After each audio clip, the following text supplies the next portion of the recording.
बच्चों, पाठ पहला समय की शिला पर ये हमारा व्याख्या हो गया था। आज हम लोग इसका कृति कर लेते हैं। पहला देखिए, यहाँ पर दिख रहा है आपको शब्द संसार अर्थात व्याख्या, विकल विकल अर्थात व्याकुल, वंचना धोखेबाजी, सलभ अर्थात पतंगा, पिपासा तृषा प्यास। यहाँ पर देखिए आप कुछ थोड़ी एक्टिविटीज़ दी गई हैं, कुछ कृतियाँ दी गई हैं, आपको करना है।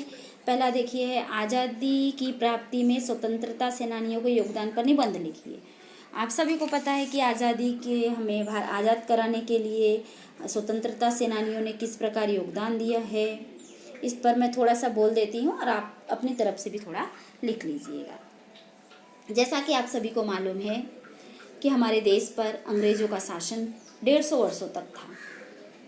लोग अंग्रेज़ों के अत्याचार से ऊब गए थे, इसलिए आज़ादी के लिए 1850 में लोगों ने अंग्रेज़ों के विरुद्ध में विद्रोह किया।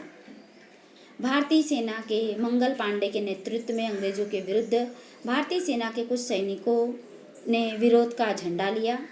यह विरोध तो दबा दिया गया, किंतु चिंगारी अंदर ही अंदर सुलगती रही। आगे चलकर हमारे देश के स्वतंत्रता सेनानियों ने अहिंसात्मक आंदोलन चलाया, तो दूसरी ओर क्रांतिकारियों ने अंग्रेज़ों के विरुद्ध हिंसात्मक आंदोलन भी चलाया। अहिंसात्मक आंदोलन का नेतृत्व गांधी जी कर रहे थे, जबकि क्रांतिकारी आंदोलन का नेतृत्व चंद्रशेखर आज़ाद कर रहे थे। इस प्रकार असहयोग आंदोलन तथा क्रांतिकारियों के बढ़ते प्रभाव के कारण अंग्रेज़ों ने सन 1947 में देश को आज़ादी दी। देखिए, इसके बाद है श्रमणीय है यूट्यूब अंतरजाल मतलब इंटरनेट से। सुमित्रानंद पंत की आपको क्या करना है, ये आपको खुद ही एक्टिविटी करनी है। आपको सुमित्रानंद पंत की कोई कविता, बहुत सारी उन्होंने कविताएं लिखी हैं, आपको जो अच्छी लगी वो कविता आप नेट से निकालिए और उसको आप पढ़िए और उसका क्या अर्थ है वह भी आप समझिए। देखिए, अगला है पठनीय व्यक्तित्व विकास में समय का व्यवस्थापन विषय पर समाचार पत्र के लेख पढ़िए था, उस पर टिप्पणी लिखिए। व्यक्तित्व विकास में समय का क्या व्यवस्थापन है, न्यूज़पेपर वगैरह से आपको इसके लिए इकट्ठा करना है और वो आपको पढ़ना है। चलिए अगला देखते हैं हम लोग। संचार माध्यम द्वारा समय का पालन अचूकता से किया जाता है, इस पर चर्चा कीजिए। किया जाता है, यस, ये सही है। यदि संचार माध्यम समय का अचूकता से पालन नहीं करेंगे तो उनके ग्राहकों की संख्या कम हो जाएगी। दूरदर्शन तथा अन्य चैनलों पर अपना कार्यक्रम समय पर प्रारंभ कर देते हैं। देखा है आपने, जैसे ही समय होता है वैसे ही एक प्रोग्राम खत्म होता है, दूसरा प्रोग्राम शुरू हो जाता है। समाचार पत्र समय पर छपकर पाठकों तक पहुंच जाते हैं। यदि समाचार पत्र समय पर पहुंचकर पाठकों तक न पहुंचे तो उनका कोई महत्व ही नहीं रहेगा। वे समाचार पत्र नहीं, रद्दी हो जाएंगे। दूरदर्शन तथा तमाम चैनलों पर आने वाले कुछ कार्यक्रम ऐसे होते हैं जिन्हें दर्शक बहुत पसंद करते हैं।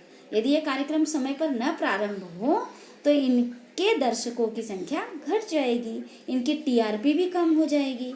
इसीलिए क्या किया जाता है, संचार माध्यम द्वारा समय का पालन अचूकता से किया जाता है, क्योंकि उन्हें पता है कि समय का क्या महत्व है। चलिए अगला हम लोग देखते हैं कल्पना पल्लवन। विश्व बंधुता आज की मांग है, इस विषय पर अपना मत लिखिए। चलिए सुनिए आप। विश्व शांति आज अपेक्षाकृत खतरे में है। विस्तारवादी नीति वाला चीन अपने चारों ओर अपनी सीमाओं का विस्तार करने के प्रयत्न में है। खाड़ी के देश में धर्म के नाम पर युद्ध हो रहा है। विश्व की दोनों महाशक्तियां खाड़ी में होने वाले युद्ध में एक दूसरे के विपरीत छोर पर खड़ी हैं। पाकिस्तान आतंकवादियों को भेजकर हमारे देश में हिंसा तथा अशांति फैला रहा है। आज विश्व में परस्पर भाईचारे की सर्वाधिक आवश्यकता है। विश्व के कुछ लोगों ने विश्व सरकार की स्थापना की भी वकालत की थी। संचार क्रांति के कारण सारा विश्व एक गांव जैसा बन गया है।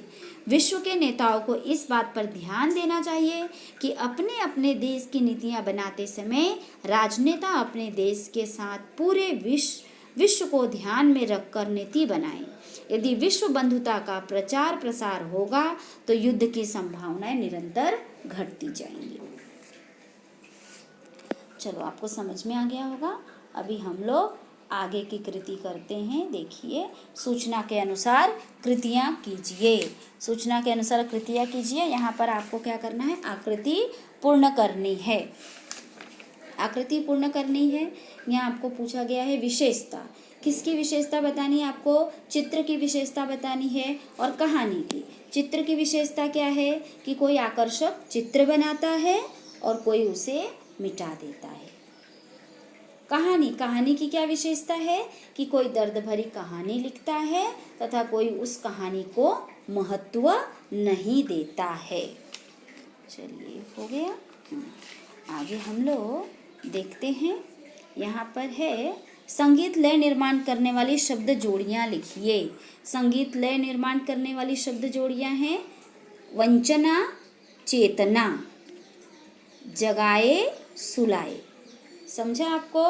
ठीक है। चलो, नयन प्राण के रूप के स्वप्न कितने निशाने जगाए, उषा ने सुलाई। इस पंक्ति का अभिप्रेत। इसका अर्थ है रात में सोते समय लोगों के नेत्रों तथा प्राणों के मोहक रूपों के स्वप्न दिखाई देते हैं, किंतु सुबह होते ही ये सारे स्वप्न दृष्टि पटल से ओझल हो जाते हैं।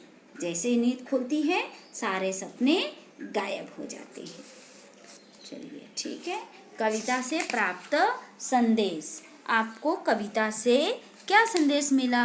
हमें तो आपको मैंने क्या किया है, आपको मैंने पाठ पूरा बता दिया है। आपको ये पूरी कविता का अर्थ भी बता दिया है ना। आपको इस कविता से क्या संदेश मिला है? इस कविता से हमें यह संदेश मिला है कि हमें पढ़ने लिखने में अंतर, अंधकार के प्रकाश में परिवर्तन, आँखों में तैरते सपनों की स्थिति, प्रार्थना की प्यास आदि मनोभावों को यहाँ पर क्या किया है, बहुत ही अच्छे ढंग से यहाँ पर कवि ने प्रस्तुत किया है और यह संदेश दिया है कि हमें क्या करना चाहिए। हमें नवगीत के आवश्यकता अनुसार क्या करना चाहिए, हमें अपने सपने पूरे करने चाहिए। मतलब किसी से न डरते हुए हमें अपने जो सपने हैं वो पूरे करना चाहिए। समय की शिला पर, अर्थात हमें समय की शिला पर जाते हुए अपने स्वप्नों को,